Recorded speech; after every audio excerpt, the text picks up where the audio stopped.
বস্তুখিনি চব আগতীয়াকৈ ৰেডি কৰি লৈছোঁ। পনীৰ, বিলাহী, আলু, আদা, নহৰু। তাৰপৰা এয়া পনীৰখিনি ফ্ৰাই কৰি লৈছোঁ ভালকৈ। আমাৰ দেহাই কাম কৰি আছে, ফ্ৰাই কৰি লৈছোঁ ভালকৈ। তাৰপৰা কাঢ়ি লৈছোঁ। তাৰপৰা আলুখিনি ফ্ৰাই কৰিছোঁ। আকৌ আলুখিনি তেনেকৈ ভালকৈ ফ্ৰাই কৰি ল'ম। তাৰপৰা এয়া পিঁয়াজ নহৰুখিনি ভাজি লৈছোঁ হালধি নিমখ দি। বিলাহী আছিলে সেয়া দি দিছোঁ একেবাৰে।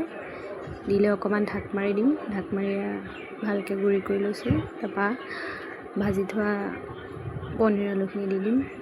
দি লৈ আকৌ অকণমান দেৰি কাৰণে ঢাক মাৰি দিম। তেজপাতো দি দিছোঁ, ভাল লাগে খাই। তাৰপৰা আকৌ এয়া অকণমান লৰাই পানী দি দিছোঁ। পানী দি আকৌ ঢাকিম। এটা উতল আহিবলৈ দিম। এয়া ভাজি হৈ গ'ল। কেনেকুৱা লাগিছে খাই? মজা আছে।